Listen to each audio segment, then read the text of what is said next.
খুতবার যে আরবিতে বাধ্যবাধকতা আছে কিনা এই বিষয়টা আমি আমার বইয়ের শুরুতে একটা বড় প্রবন্ধ আকারে এনেছি।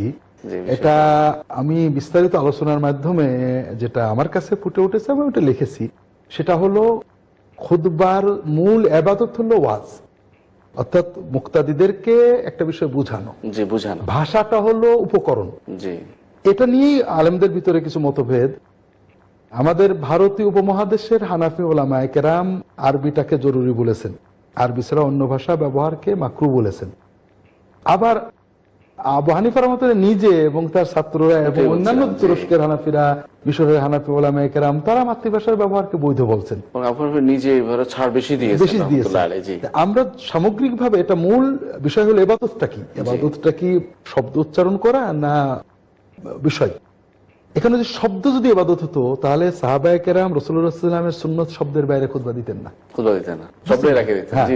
এই জন্য আমরা খুব ভালোভাবে দেখছি সাহাবায়ে কেরাম সালাতের দোয়া, আজকার, জিকির সব সালাতের বাইরে দোয়া, আজকার, জিকিরের শব্দের পরিবর্তন করেননি, হুবহু ওগুলো এনেছেন, কিন্তু খুতবা গুলো কিন্তু হুবহু আনেননি, তারা নিজের ভাষায় খুতবা দিতেন।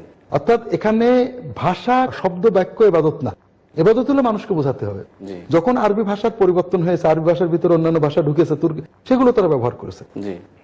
এই জন্য এখানে মূল ইবাদত আর উপকরণের পার্থক্য বুঝতে হবে। যেমন আমরা হজে যাব, হজের জন্য রাসূলুল্লাহ উঠে গিয়েছেন, এটা যেমন সত্য, হজে যে আরাফায় থেকেছেন এটা সত্য, তাবু বানিয়েছেন এটা সত্য, বা অনেকগুলো কাজই তিনি করেছেন। এর ভিতরে কিছু আছে ইবাদত, কিছু আছে ইবাদতের উপকরণ।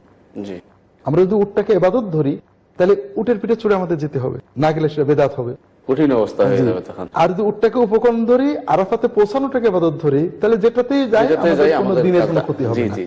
ঠিক সেই হিসেবে আমি আমার যতটুকু সাধ্যে কুলিয়েছে আমি গবেষণা করে দেখেছি যে সুন্নাতের আলোকে, সাহাবীদের কর্মের আলোকে, তাবেঈনদের কর্মের আলোকে, ফুকাহাদের বক্তব্যের আলোকে খুতবার ইবাদত হলো নসিহত। এটা যে ভাষায় যেভাবে পৌঁছানো যাবে উপকরণ, আরবিতে করতে পারলে আলহামদুলিল্লাহ। যদি দর্শকদের ভিতরে বা শ্রোতা মুসল্লিদের ভিতরে অন্তত 5%, 10% আরবি বোঝে, আমরা আরবিতে করব।